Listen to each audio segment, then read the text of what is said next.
Support WrestleTalk! Order the magazine using the link below. Is Shinsuke Nakamura the best thing in WWE right now? I'm Ollie Davis, this is Luke Owen, welcome to WrestleRamble, and speaking for myself, I like Ronda Rousey. I think she's got a great mean face. I think she's got a slick armbar. I like Drew McIntyre and Dolph Ziggler now. I think they merged their two movesets together very well and smartly. However, every week since WrestleMania, there is one thing that I keep thinking about, and that is how bloody awesome Shinsuke Nakamura is, and now he has added a new dimension to his heel turn. He's got new heel version of his entrance music, and his performance, his storylines, his overall presentation is on fire right now. I think he's one of the best things, not just in WWE, but in wrestling as a world landscape.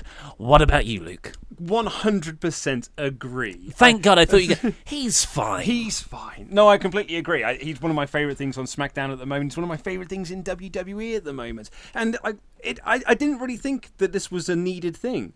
But the heel version of his entrance theme, it's just like, as soon as it came out, I was like, oh, well, that's perfect, isn't it? That was like the cherry on top of what it needed, because it's the perfect heel version of an entrance theme in that it's the exact same entrance theme, but it's slightly darker, and they've just added something to it. And Corey Graves even said, oh, he put lyrics over it because he didn't want fans singing along with his entrance music anymore. And I was like, oh, that's great. Because if people sing along with his entrance theme, that makes him seem like a babyface. Now people can't do that. We used to enjoy doing that. Oh, you dick, you took that away from us. It's such an important line, yeah. It's not just about we can't sing along now. It was Shinsuke's demand that he took that away from us. Perfect heel mentality. And my lady partner, who only really enjoys entrances, so like most of the WWE universe. Exactly. I played it to her this morning. I was like, look what they've done to your favourite song that isn't Carmella's. And she was like, who, Violin Man? And I was like, yes, Shinsuke Nakamura, Violin, whatever, okay. And watch it. And she's about 30 seconds in and goes, I don't like it. It sounds mean. And I was like, Yes, exactly. It sounds meaner. You're being worked. You're a Memphis audience member right now from the 80s. It's just a really excellent presentation. You and I were watching it before we came in to record this. Like the actual presentation of like this band playing it, and it's like, oh, I've hired this Japanese band to sing in Japanese, so you can't even sing along with the words in the song either, because you don't speak my language and I don't speak English. And like it's just a wonderful, wonderful presentation. It looks really cool. Every time I see like a band play like that, my first instinct is like, man, I wish I was still in a band. Like, I really wish I hadn't quit playing I just music. wish I was Japanese when I see them play. Like, Yeah. it's just such an awesome presentation. And you know, one of my big hates of the Kevin Dunn era, you know, if the one thing I would bring back, not just the one, there's many things, I'm being hyperbolic, but I really, really, really do miss how Titantrons used to be a part of the overall entrance of something. Like DX, when they cross-faded over those weird shots. Jericho had the similar thing with the blurred streets, Yes. what do you call that effect? Time-lapse. Yeah. Time-lapse. Undertaker, you know, dong, he's here. Taz, the heartbeat. I used to love how you would get a full-screen video and then it would cut into the arena, and then they make the entrance. And I was more obsessed, like when what game was it came out, because it on the old THQ N64 games for WWF, you'd have blurred image Titantron videos because the N64 couldn't handle video. And I was mesmerised by that. And when was it SmackDown just bring it on the PlayStation, which was kind of the first one that did it? Well, the two SmackDown games had actual videos because the PlayStation, because it was on discs, could run video. Oh, and I was obsessed with getting my entrance, and it was all about the video. This is what they've done here. They cut to some people it's the band plugging in their instruments, the sound mixer being moved around, and then they start playing, and then it cuts back into the live arena where Shinsuke makes his entrance. I just think it's an awesome presentation. Yeah. I wish they did it more for other wrestlers, that style of, because the video is such a huge part of getting them over, and now it's just like, most of the times it's just someone's name. I was going to say, they literally just put your name up in some sort of fancy text. sometimes just Comic Sans, or or like it doesn't look, it's done on MS Paint, but like it's just a name. Yeah, so you've got to like try and if you're a new viewer or a casual viewer who's not as familiar with everyone, you've got to work out their entire character just based on a font if you're going by the video, which they don't really use. However, this way you can have, I know Shinsuke doesn't have it, but I used to love watching the finishing moves get timed up perfectly to the music, and I'd be like, that's their signature moves. Boom, look, he hits so many Stone Cold Stunners. I know that doesn't relate to this example, but I'm hopeful that it will expand out. I thought it was, it's terrific. And like you said, I know if you said to me, oh yeah, we're going to put lyrics over Shinsuke Nakamura's entrance music, I would have gone, are you insane? It's one of the best things. Don't even if he turns heel, don't touch it. But I'm happy to be wrong. I'm happy to be wrong. It's funny because you and I have talked about, like, they've done a number of heel turns since you and I have been doing the WrestleRamble, which is over a year now. We've been doing this show, and we've had some heel turns, and I've always said, what I like when a wrestler turns heel is when they get a heel version of their entrance music, and we haven't really had that. Like, Sami Zayn didn't get a heel version of his entrance music. He just got the same entrance music. But he just changed the way that he did his entrance to make his babyface music now just sound obnoxious. Yes. And now just go like, oh, what an idiot. What an idiot face. But I love when a wrestler gets their heel version of an entrance music. And this is it's one of the best examples of it. It's just really, really cool. As I said, the presentation is awesome. I really like Nakamura. Like, he's squared off against AJ Styles, just tagging out straight away. I love the finish of the match with the Kinshasa to the back of the head, which makes it just seem more vicious and deadly. And then like the beatdown afterwards with a phenomenal ball arm and the double Kinshasa to Anderson. So you are talking about the main event of this week's SmackDown, which was Shinsuke Nakamura and Rusev Day, Rusev and Aiden English, taking on AJ Styles, which was set up earlier in the night, wasn't it, where Renee Young was outside Shane McMahon's office. Mm-hmm. Why not Paige's office? Well, neither of them were there, so it didn't really matter either way. Well, just put Paige's name on it then. Yeah, I suppose. Yep. She's the general manager. Why are people going to Shane? Because he's a man. Because he's a man, right. Bloody patriarchy. So AJ walks out instead of an actual authority figure, and he's happy. And he says, "Oh, I've got a match. I've got a chance to soften up Shinsuke Nakamura ahead of Greatest Royal Rumble on Friday. But it's going to be a 6-man tag because he's got his cronies Rusev Day. So I've got to go and find 2 tag partners of my own." And because I'm an idiot, I just like, I wonder who those will be. Genuinely just, I wonder, I bet we'll find out when it happens. Yeah. Yeah. But then he said, did he say like the club? It'll be too sweet. Yeah, that's it. And I was like, oh, yes, of course. Yeah. And later on when Renee Young tried to talk to Nakamura about this on his dressing room door, Aiden English came out and said, no interviews. Yeah. Which was good. So the Rusev Day and Nakamura pairing is like Nakamura's such a big star, it feels like they're not even connected. Yeah, I do really feel that, like... I'm not saying it's a bad thing. No, absolutely not. And, like, we've got some things to talk about, like the main event scene of SmackDown Live, such as it is. But I really don't feel that, although Rusev Day is always involved in these matches with AJ and with Nakamura, I don't feel like Rusev is a main eventer on SmackDown Live. He feels like he is still an upper mid-card, but is just being used in this role. Fodder. He's a hot body, yeah. Yeah, and if this leads into a feud between Rusev Day and Anderson, then yes. that's fine. That's fine with me. I'm happy with that. I think that's the way to structure it. You have over the tag titles as well. You get them all in the mix, and then that makes more sense why everyone would be working together. But it didn't take away from the match. Who was the other tag team that got drafted? The Bar. Yeah, but there was another tag team that got drafted, didn't they? Did I make this up? I was trying to think, because when you said like, "Oh, I'm an idiot," and I couldn't think who it was. My first thought it was Anderson. They were the 2 teams that got drafted. Was Anderson and the Bar. Sorry, yep, I'm with you now. That's what we just said. No, I know. I was just sitting there thinking like, who did get drafted last week? So Nakamura, and they had this the main event, which was where Nakamura had his new entrance.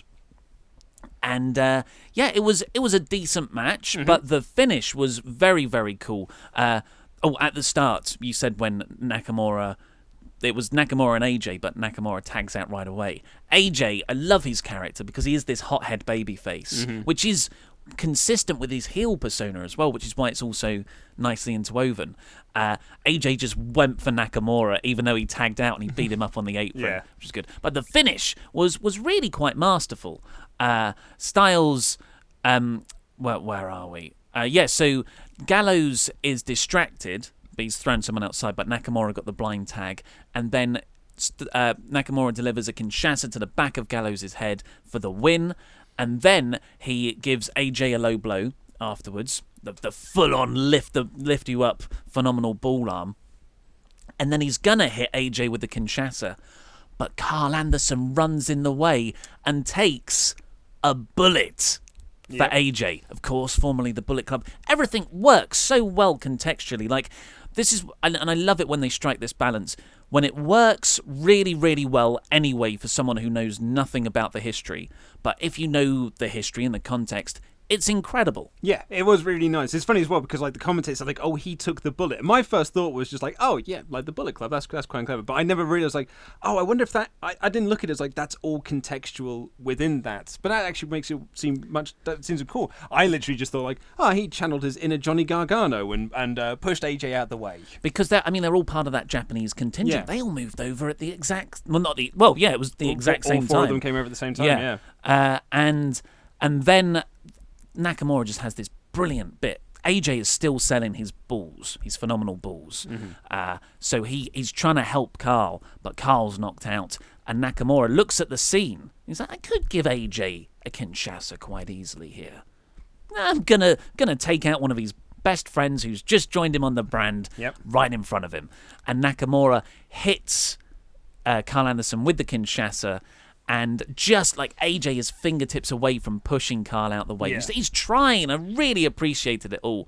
And it's just incredible stuff. And to be honest, it capped a fantastic episode of SmackDown. Yeah, it was really good. I really I gave it a smacktastic in the review. I really enjoyed the show. I've got to, I mean, this sounds like we're doing the end of the episode now, but I would give it a high smacktastic. Oh, wow. Well, the only thing really that if this had a great match on, like a good 15-minute match, because really there wasn't any, like, it was just TV matches, right?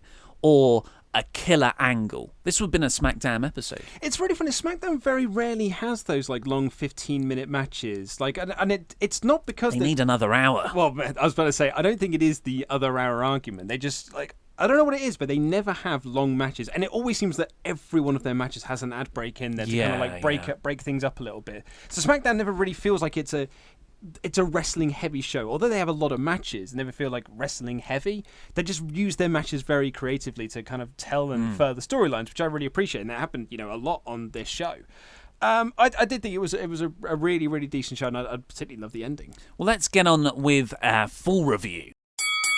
Haha, it was a trap. Really, we're going to do Patreon shout-outs. If you want to support WrestleTalk on Patreon, head over to our Patreon page by clicking the link in the video description below, or maybe there's an eye above our heads that you can click as well. And that if you want to shout out on the show, that's $25 or more a month, but you'll also get loads of other things, won't you? You certainly do. $5 and more a month will get you the WrestleRamble Extra, where we review pay-per-views from wrestling history, which have included Money in the Bank 2011, Armageddon 2000, Survivor Series 98, Halloween Havoc 98.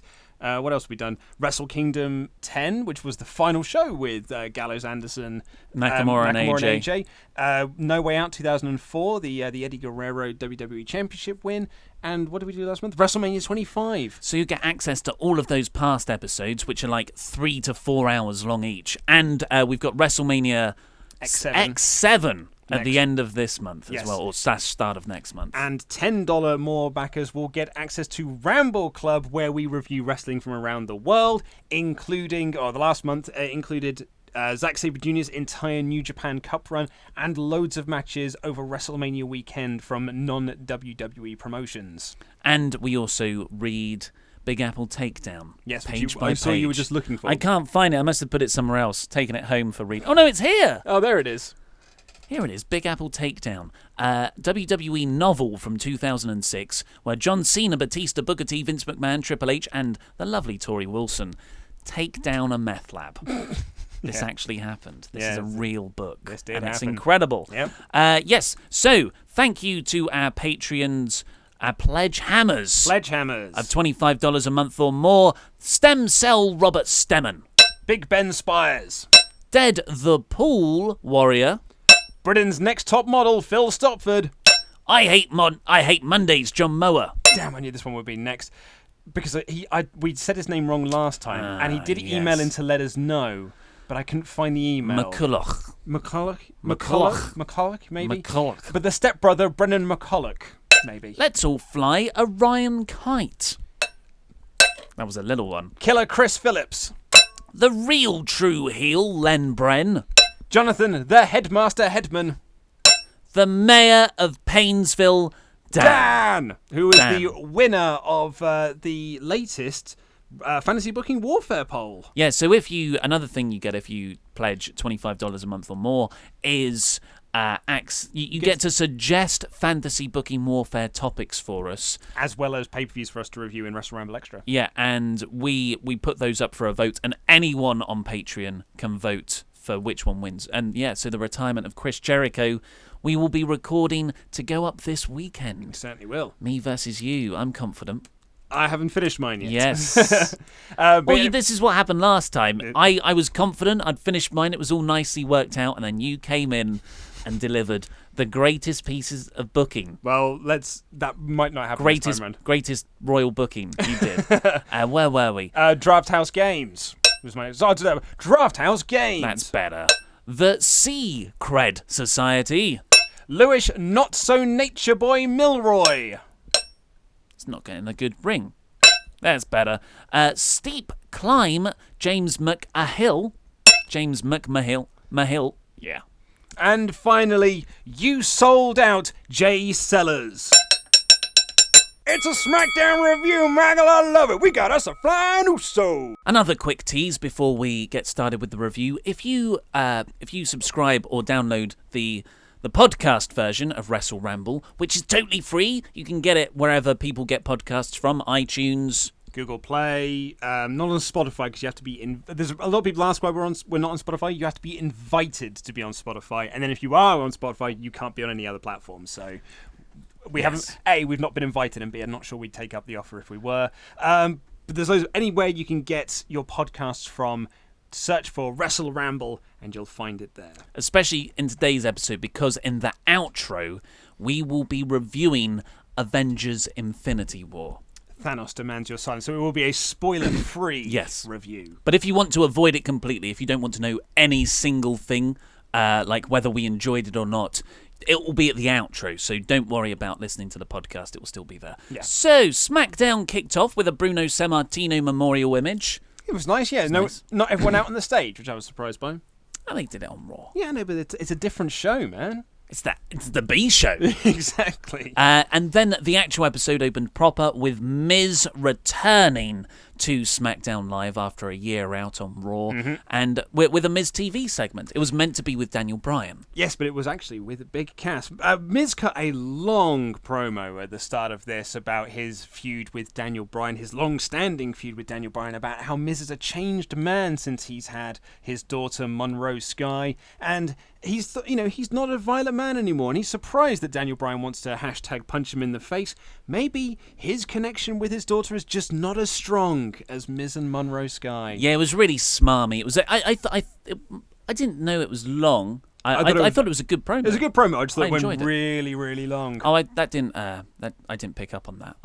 But I thought he was working the crowd perfectly. It was a hot crowd, as was Monday night as well, which was good. Planted fans. Planted fans. Yeah, all the Nakamura boos. Yeah, exactly. They got loads of people who couldn't speak Japanese in there. They planted them all.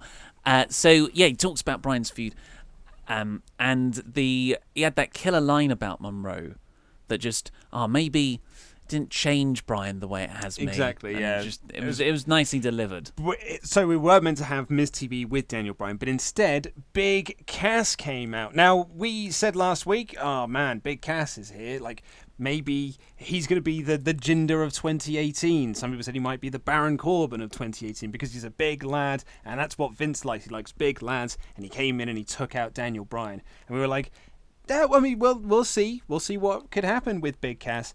When he came out wearing that suit and his hair was tied back, I was like, this dude looks like $1 million. Oh, really? And then he cut a heck of a promo. It was a good promo. I was like, this is great. Like, I'm really, really sold on this. I mean, we'll, in ring, we'll see what happens. And, I've got some thoughts on the Daniel Bryan feud, which we'll go into shortly. But I did think, like, man, this is a really, really great promo. And it was really good work by Cass. Yeah, it was a nice attention to detail. He came out first with the suit draped over his back. It's because Daniel Bryan didn't answer for a while, so then Big Cass came out instead. And he had his suit jacket draped over his shoulder. And he slowly put that on at the top of the ramp. And then he put on what I assume is a very expensive watch. Yeah. Just a nice attention to detail.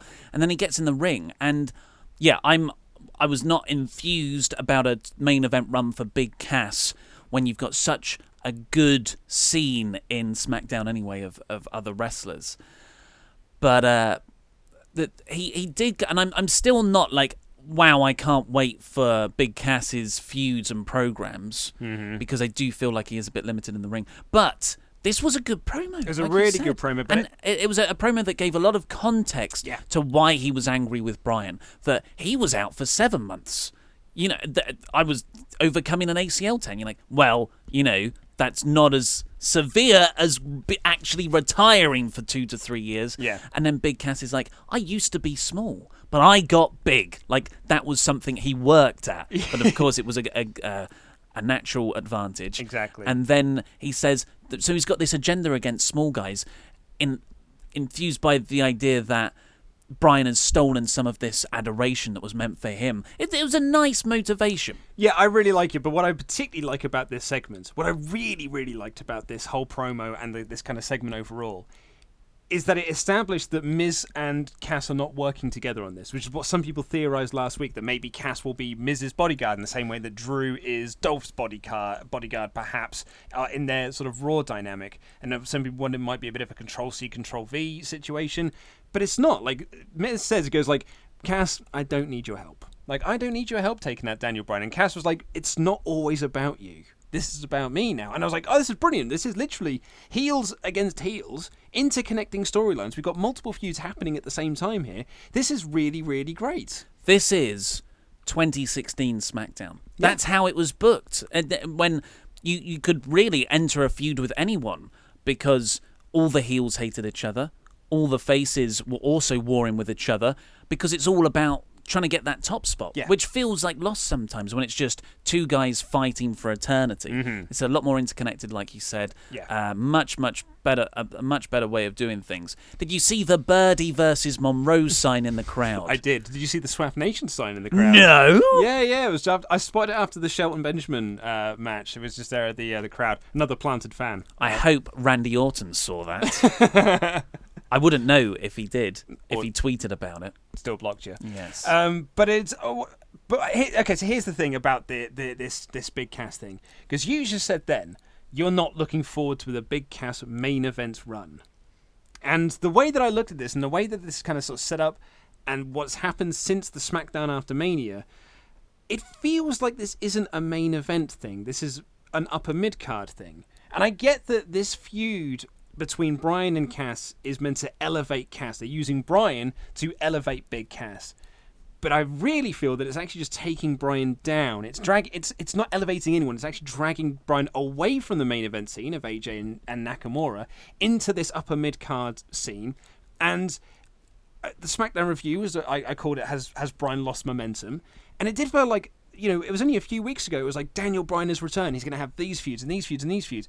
And then here we are. It's like, and it's Big Cass, and they're having a match at Backlash, and as I said to you earlier, it's like winning the WWE Championship after all those months, and then you have first feud is against Kane. Yeah, it is a derailing of momentum. Not to say that Bryan doesn't have momentum or that this Big Cass segment wasn't excellent. No. It's just to say, is this the best use of these two guys? Really, everyone wants to see, and we've waited long enough for Daniel Bryan to be in that main event mix and have a main event level program with someone.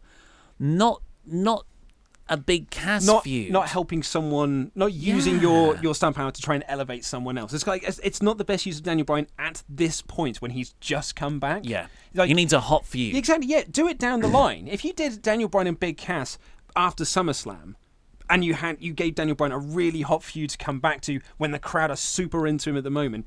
I think that's a better use of Bryan than putting him into a mid-card feud. Who would you put him against then? I mean, I get Miz would be the obvious answer. Just for a hot 1 month program, just one match, Bryan kills him because you pay off on all the animosity beforehand. Yeah, and then you go into like I don't know, because they do like AJ and Nakamura as their feud. Yeah, I mean, I would have Samoa Joe would have been where I Samoa Joe probably would have gone, and Joe is a perfect almost like character piece for Samoa Joe, because he'd have come out being like, why is everyone cheering for you coming back? Like almost like the Big Cass thing is like, why is everyone cheering for you coming back? I was on the injury shelf, like, you know, and you know, Joe is the dream killer. That'd have been really cool. Yeah, so we'll wait. Yes.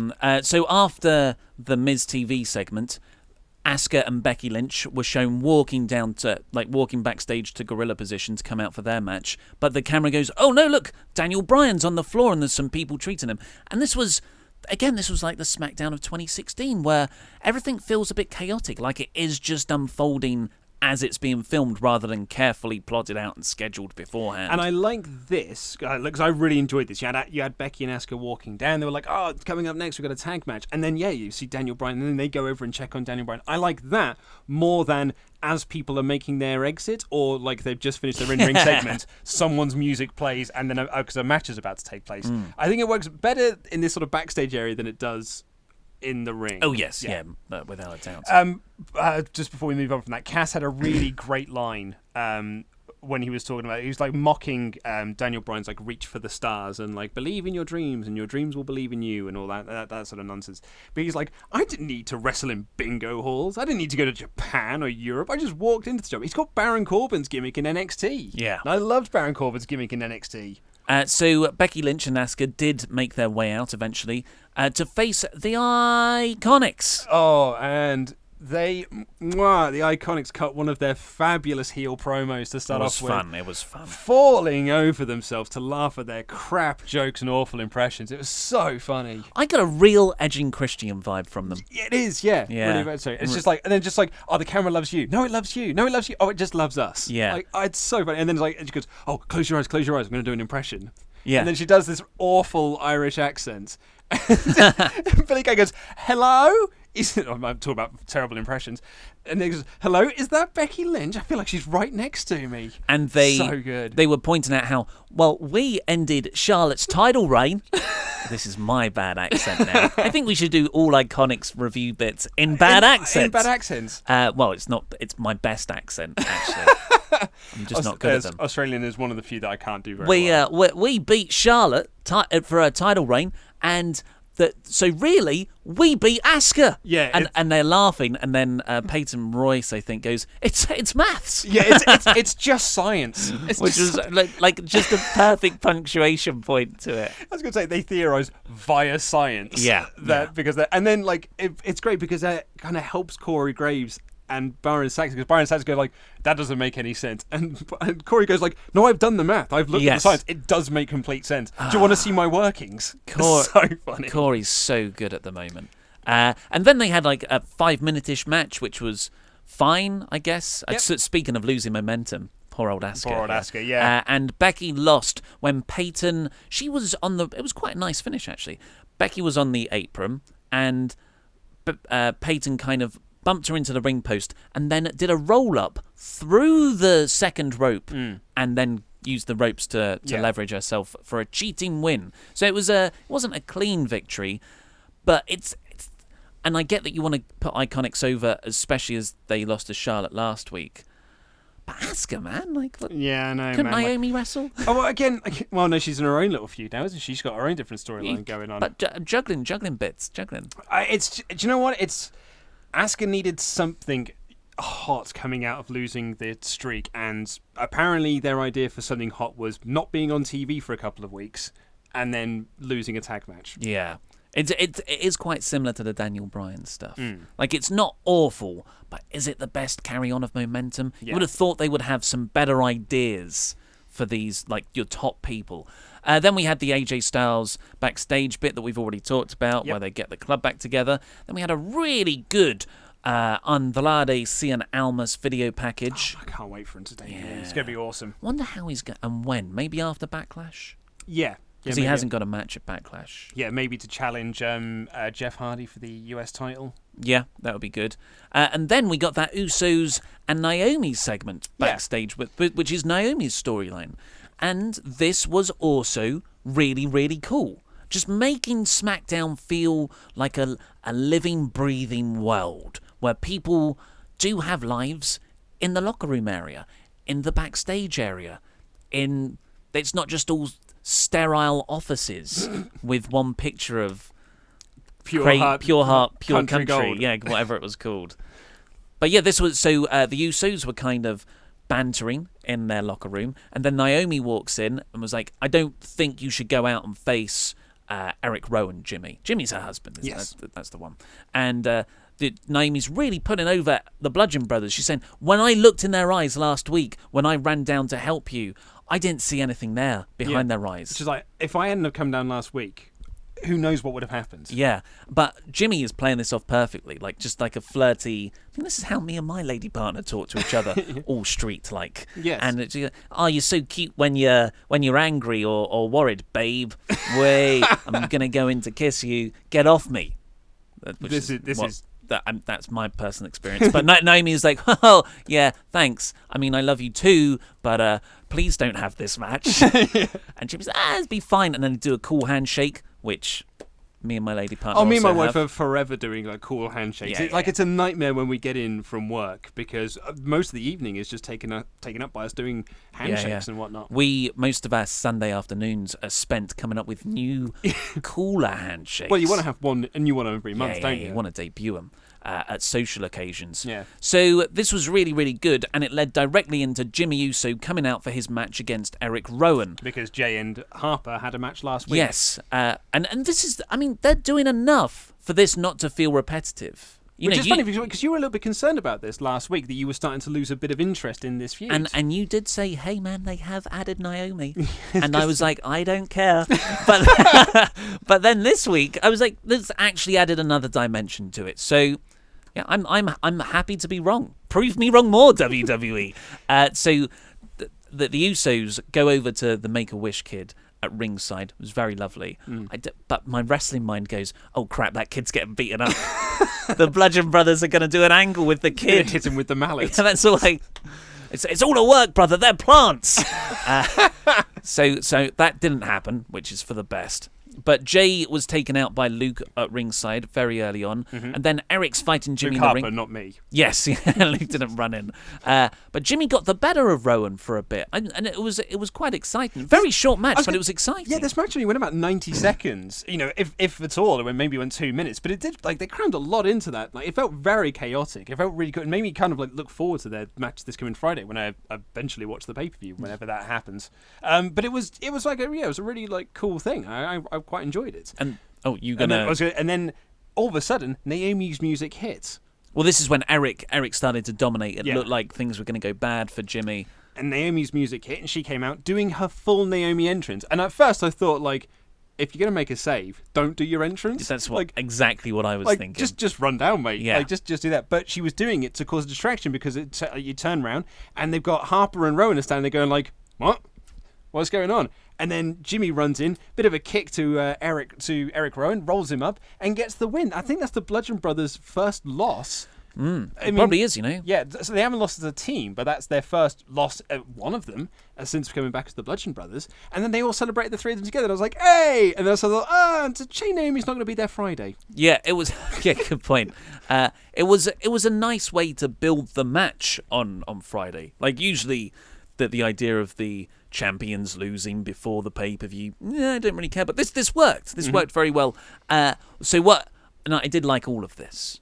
Now, what I'm concerned about is, I don't think this is where they're going, but they could go this way. And that is Bludgeon Brothers just have we are big zombie brutish cavemen. Ooh, colourful woman. Yeah, like King Kong. And that's why they're getting distracted rather than just we are badasses. What is this nuisance? nuisance is over. Jimmy's won. Yeah. So it's just like sometimes. Have you seen Luke Harper's tweets? Yes, I saw them. I saw your news episode. Yeah. So maybe he's kind of like being a bit creepy about Naomi and Jimmy's relationship. So I just hope it doesn't go a weird way. For a second, I thought you were going to say, I hope that Naomi doesn't turn heel and align herself with the Bludgeon Brothers. Shocker. And that'd be out of nowhere. And I strongly advise against that for Jimmy, because don't involve storyline breakups for real marriages. Because it always works out for the best, Ollie. What are you talking about? It always works out. Next up, we had Carmella having a Carmella tract signing. Almost. There was a contract signing. Yeah, speaking of Naomi not being there on Friday, did you also hear Byron Saxton's announcements? Byron isn't going to be there. No, Byron is hosting the pre-show because obviously Renee Young won't be allowed to... She's not even competing. No, I know, but so Byron... I thought it was more about women couldn't compete in the ring. Well, I don't know, but Byron is hosting the pre-show with JR, King and Booker T as their Legends panel. Well, hey, that's great. I love Byron. So maybe who really is Byron Saxton? It's Renee Young in her kind of gender-bending costume. Yeah, maybe. It's all it's like Shakespeare in Love. She dresses up like a man to host the social media lounge. That's Charlie Caruso's job. That's not Renee's job. She won't anymore. be there either then. No, she won't be there either. So was she the one who did an interview? I don't know. She came on screen. I was like, I don't know who that is. I think it was Dasher. Was that Dasher? I don't know. I've written down Dasher in my notes. I've written down someone did an interview. I don't know who it was. It very well could have been Dasher, but I swear she changes every single time she's on screen. Charlie's got a rounder face. Dasher's is a bit squarer. I definitely know which. I'm pretty sure I know which one Charlie Caruso is. Yeah. I think she only does Raw, which would make me think it is Dasher. But Renee Young does it. Maybe these were superstar shook-ups. Maybe. So yes, Carmella and Contract had a Charlotte signing. And Renee Young's in the ring. Carmella comes out and cuts an incredible heel promo. She was wonderful. She was so much fun here. Because she was upset about, the celebration being ruined last week, but she was also upset that Renee Young had the gall to call the champion out first when the challenger should be coming out first. So she was annoyed at that. And then she cut a promo on the crowd saying, like, guys, I showed you a really good video package last week and you didn't applaud it. So guess what? We're going to watch it again. So they watched the whole video again. And it's one of those things like WWE have this... They often will just like repeat video packages, and they were like, okay, so we had this video package, like the Black History Month video you took such umbrage with. They play this over and over and over again. But Carmella is the heel playing this over and over and over again. And it's like, I don't want to see this video again. And then crowd boo. And she was like, no, guys, you misunderstand me. It's standing ovation. You're meant to applaud. So guess what? We're just going to watch it again. And my favourite moment from this is she goes, we're going to watch it again. And Corey Grove goes, yes. Yeah. Like, I can't wait to see this again. It's like, he goes, I could watch it all night. Yeah. I could watch it for the rest of the show. It was really good. And she got some serious heat off the back of this. Carmella is she really gets some good reactions. Carmella was tremendous. In this entire segment, she was so good. Because Charlotte interrupted the second time the video was playing, and she made her entrance. And Charlotte was really great in this. Like, credit to Charlotte as well, because she was barely acknowledging Carmella's existence. She was like looking at her nails. She was kind of looking at anything else.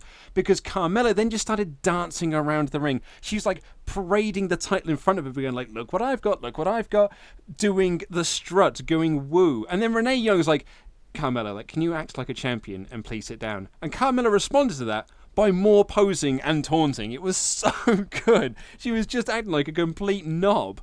And Charlotte just was not responding to it. She was as cool as vanilla ice. She just was not reacting to this whatsoever. Yeah, and then she calmly signs the contract and goes, woo, into Carmella's face. And Carmella, like, gets into her face. And Charlotte awesomely grabs Carmella's head and rams it into the quite hard-looking table. I think it was marble on that table. Yeah, and it was really, really good. And as we're talking about it now, I think I've realised why. Because Charlotte didn't say any rubbish scripted promo from WWE. She was not talking about magic and fairies and whatnot. She came down and she smashed her face into a table. Perfect. Lovely stuff. Yeah, and she looks so stately. I thought Charlotte carried herself very well here. And it was funny as well because when she smashed her head into a table, she almost composed herself to be like, sorry, whoops. Yeah. That was a bit out of character for me. I'm just going to walk to the back now. And I wasn't really into Carmella versus Charlotte, but now I am. I was into Carmella as champion. Of course, I like Charlotte, but I didn't really care about their match or feud together. Mm-hmm. But now I'm into it. This was good. Yeah. Then there was a Nakamura interview backstage, but Aidan English said no interviews. This is where we think it was Dasher. Then Shelton Benjamin took on Randy Orton. Benjamin was already in the ring, but then Jeff Hardy makes his entrance. Yeah, well, they actually showed Jeff walking backstage, being like, Jeff Hardy and Shelton Benjamin are going to have a rematch from last week. Oh, right, yeah, I thought that's what I heard. Yes, and then Jeff Hardy made his entrance, but it was a receipt from last week because Shelton offered an open challenge, and Randy came out, but it was interrupted by Jeff. This time, Jeff had the match, and Randy Orton interrupted and said, I'm going to have the match next. But what I loved about this, Jeff Hardy's doing his big entrance with his hands doing the cut angle limp wristing, and limp wristed. I love that band. Yeah, and Randy just sort of walks past me. He doesn't look at Jeff, but stops next to him just long enough to be like, yeah, I've done this. Well, without even looking at him. He was looking directly at him in terms of monitors backstage. Yeah. Their peripheral vision's so good in WWE. Good. It's like a freaking lizard. It's like a big IMAX. Yeah. But this was really cool. And then Shelton Benjamin and Randy Orton had a match. Todd Phillips, at one point, actually, which I thought was a really nice touch, mentioned that they both graduated from the OVW class of 2002. Oh, Shelton. Yeah, okay, yeah. Cool. It was a really nice touch, and I was like, man, that was 16 years ago. That's an awful long time ago. But this was I thought it was a fun little match. Yeah, fun little TV outing. Solid. It was solid. Jeff was on commentary for the match, or at least he was sitting at ringside, but he was attacked by a masked luchador. Instantly, I was like, oh my god, Almas is here. Yeah, that's what I thought as well. He had the similar height, but not the build. And the luchador... Similar height? We talking about Daniel Singh's 4 foot nothing. Similar height. He tried to run away, but he ended up in the ring, this luchador, and Randy pulls off the mask. It is Sunil Singh. I really like that. That was great. Because Jinder's such a dickhead that he sent Singh to do his dirty work over on the other brand. But it's great as well because Jeff was selling the leg injury from last week in the match he had with Shelton Benjamin while making his entrance before this match. And Sunil's given him the chop block to that same leg, telling a story that Jeff is now going into this match against Jinder Mahal at Greatest Royal Rumble with a leg injury. It was a really nice way to build up multiple feuds across two brands and the Greatest Royal Rumble and Backlash. Made even better, Shelton Benjamin won the match. He pinned Randy Orton, so now that kind of inserts him into this United States Championship picture.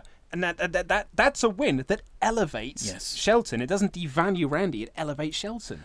Because Randy took out Sunil Singh, but not on an announcer's desk. No, well, he saved that for Shelton Benjamin, didn't he? Yeah. Gave him the backdrop instead. Then we had New Day and The Bar coming face-to-face for the first time on SmackDown. Apparently New Day have a book out. Do they? Well, Is that what they were talking about? That's what they were promoting. Yeah, although, I kind of switch off sometimes. Although apparently, I looked on Amazon, it's been out since November last year. Which It's still out. Maybe I've not been paying attention, but I think they kept that quiet. You would think they would come down to the ring chucking books into the crowd. Hardcovers. One for your eye. One for your abdomen. Putting them inside the Bootio's boxes, then just pouring them onto kids at ringside. Ow. Being hit by all these books. But yeah, they were, just doing their nonsense backstage, and they had pancakes and cups of Bootio's, or glasses of Bootio's instead of wine. Mm-hmm. And then the Bar walked in. And this is where I was like, huh? Because what the Bar said was that when we win at Greatest Royal Rumble and win the Raw Tag Team titles, we're going back to Raw. Huh. And I was like, oh, is that the rule now? No one knows. No, they make it up. I mean, I know, and I said this in the SmackDown review, so apologies if you've watched that and then watched this and are just hearing me repeat myself. I know this is a very expensive house show that we're not meant to care about, but I really do wish the kind of rules between these cross-brand matches had been made clearer so that we could, care about the results. Get invested in the build. Get invested, man, maybe. Yeah. So next up was AJ Styles and the Club back together in the locker room. Yep. That was nice to see. Bit of sound issues, but it was nice to see the Club back together, because I really liked the Club when they were the three-man unit. I weirdly, like in my head, I've always been like Finn Balor and Anderson. That's where the money is. But seeing these three back together, I'm like, oh, what am I talking about? These three were so good together. Yeah, it's because AJ isn't made to smile like a goofball all the time. Maybe it's because AJ is perfectly fine by himself, but Finn is just floundering by himself, I think.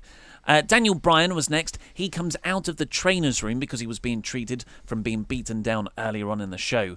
And he cuts a really good babyface promo about how he was attacked by a 7-foot coward from behind, and he now has a match against Big Cass at Backlash, and everyone is the same height when they're tapping out on the mat. Nice stuff. Really good. We also got a video package for Sanity, who are also coming soon. So this confirmed, back to the Daniel Bryan thing, that Cass was the one who attacked him. Yes, yeah, he did. But he said he was attacked from behind. Oh, interesting. Well, just like, usually... I wouldn't be surprised if Cass came out next week and said, hey, I don't like you, Brian, but I didn't attack you. Mate, that'd be great. Yeah, and then you're like, ooh, more intrigue. That's maybe a spot for Almas. Perhaps. Maybe sets up Samoa Joe's first post-Reigns feud. So hopefully they go that way. But, it's fine if they don't. Yeah. Then we got that Samoa Joe promo. He was hyping Greatest Royal Rumble and his Backlash match, and he was looking directly into the camera. No words on screen either, because the words on screen got drafted to Raw. Yeah, and can you imagine Samoa Joe with words on screen? It's not right. He sounded huskier than normal. Sexier. Yeah, sexier. And then we had the main event, which we've already kind of covered. Yeah, which was really good. I really enjoyed it. I thought it was a very, very good episode of SmackDown Live. I thoroughly enjoyed it. And it was, a pretty lackluster Raw. It's been 3... I know you've got the post-WrestleMania call-ups and surprise returns of Lashley and fun like that, and then you've got the intrigue of what happens with the Superstar shake-up the following week. But really, it's pretty superficial stuff on Raw, and the first week that Raw didn't have those gimmicks, it sucked. I thought it was a pretty lousy Raw this week. SmackDown has been smack-damn. I get 5 out of 5 Raw after Mania, 4 out of 5 last week, 4 out of 5 again here. Really, really solid programming. It's been really, as I said in the review, Raw feels like it's been on pause up until Greatest Royal Rumble and Backlash. And it just feels like the Raw team was like, let's just do these and then we'll start doing stuff. But SmackDown is like, no, we're just going to do all our storylines, but weave them in and out of the two pay-per-views that we've just got, these 2 hills that we have to get past first. But we're going to set up all of these feuds, juggle all these balls, and spin all these plates. And I think they're doing a really good job of it. Well, SmackDown has effectively been on pause since last August. Since the Superstar shake-up last year, I would almost argue. Yeah. So, but can they only press play on one brand at a time? Yeah, maybe. I hope not, because it's just baffling to me how you can create such good programming on one brand and not do it on the other. If this is the case, if it is going to feel like Raw is, they just haven't got anything this year, and they become what SmackDown was last year, where it's just like it's the same people doing the same thing over and over and over again, I'm going to feel really sorry for Kevin Owens and Sami Zayn. Yeah. Because they were on Raw during that period last time while SmackDown was great. Then they jumped over to SmackDown when it was stuck in that rut and Raw was actually really, really good. Now they've gone back to Raw, which appears to be stuck in a rut, while SmackDown's really great. Poor lads just cannot catch a break. Whereas The Miz has had the best of luck. Yeah. Because he's jumped back and forth when it's always good. Maybe it's The Miz. Maybe. Well, that's all we've got time for today. Of course, go and download the podcast version for our Avengers Infinity War review. Oh, that's exciting. Click the videos as well that have just appeared on our laps to catch up with the latest WrestleTalk videos. Subscribe to this YouTube channel to keep up to date with all the latest backstage wrestling news. I've been Ollie Davis. This has been Luke Owen. And that was Rambling.